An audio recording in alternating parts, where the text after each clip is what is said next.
What's up, guys? Jades Corner back here again for yet another Teen Wolf What If video. And in today's video, I'm going to be bringing you guys what if Scott McCall killed Jennifer Blake during the events of the episode Lunar Ellipse, in sort of like an alternate universe setting where Scott was contemplating on killing Jennifer Blake or not and actually decided to go through with it. So if you guys enjoy Teen Wolf What If videos, make sure you subscribe to Jades Corner and turn on post notifications. This is the #1 place you want to be for all things Teen Wolf. And before we get into the video, about 67% of you guys who watch these videos are not subscribed, so if you can please subscribe to the channel, that'd be greatly appreciated.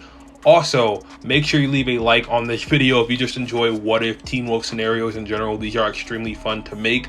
And with that all said, let's hop right in. It's not going to be too long. It's basically going to be exploring one little event and then seeing what happens after and how that changes the entirety of the rest of the event of the show, obviously. So yeah, so the events take place after Scott becomes a true alpha during the events of Lunar Ellipse. After Scott broke through the mountain ash to get to Jennifer Blake, his eyes changed color from yellow to dark red, officially signifying his change from Omega Werewolf to True Alpha Werewolf. As he stood over Jennifer Blake, now helpless on the floor, staring up at the new Alpha, asking him how he broke through the mountain ash, Scott tells her that he's an Alpha now and that she has two choices: leave Beacon Hills and never come back, or if she refuses, he'll kill her, stating that he can care less about what it does to the color of his eyes. Scott turns and walks towards Darach to see if he's okay after the fight with Deucalion and Jennifer Blake. Scott then stops and thinks to himself about all the horrible and heinous crimes Blake committed to the town. This includes assaulting and taking Styles' father, taking his mother from him and Allison's father, as well as killing numerous students and some teachers as Mr. Harris. Just as Deucalion gets up after recovering from healing following Jennifer's assault on him and preparing to kill her, Scott tells him to stop and wants Jennifer to do one thing before she departs. He wanted her to repair Deucalion's eyesight if she could, and so she did. Soon after, just as she's about to leave the place, Scott walks up behind her and grabs her by the neck, holding her up with one hand. She begs him to let her go, telling him that he gave her a choice. He continues to squeeze her neck tighter and tighter as she continues to black out from not being able to properly breathe.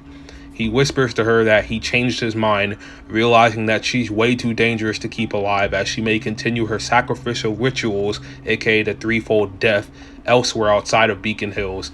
As she took her final breath and her eyes closed for a final time, his eyes glowed red as her neck snaps and she falls to the floor face first dead.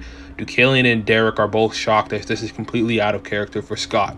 He turns around and faces them with his eyes transitioning back to normal, and he told them that he changed his mind and killed her because he had no choice. It was either let her live and possibly commit other acts of violence, or kill her and end the cycle here. Darach states that he thinks Scott made the right choice as he knew of people like Jennifer and that she would have just done the same thing again.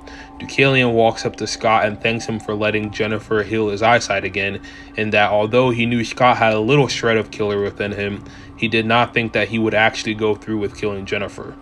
Scott then gives Deucalion an ultimatum as well, telling him that he knew he was a good man before Gerard blinded him, but if he built another alpha pack, Scott and his allies would come for them and show no mercy.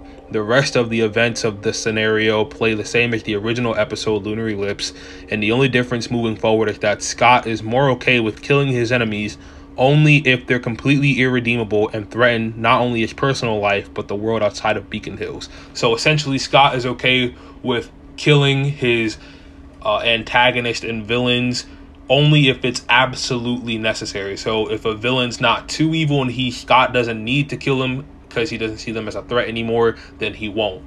Kind of like how he does in normal Teen Wolf, except he's a little bit more okay with killing now. So if you guys enjoyed this what if scenario, make sure you guys leave a like. If you want to see a continuation to the story to see how it would play out and how it would affect the rest of the seasons of the show, such as season 4, 5, and 6, make sure you guys let me know in the comments down below too. And without further ado, I'm Jades Corner. Make sure you guys subscribe to the channel once again. Help us reach our goal of hitting 4,000 subscribers before the end of the summer. We are inching closer to that every single day. And make sure you turn on post notifications so that you never miss a future upload from me. I will catch you guys on the flip side. Peace, love, and positivity as always. And I thank you for tuning into this video. Make sure you guys have a great rest of your day. Deuces.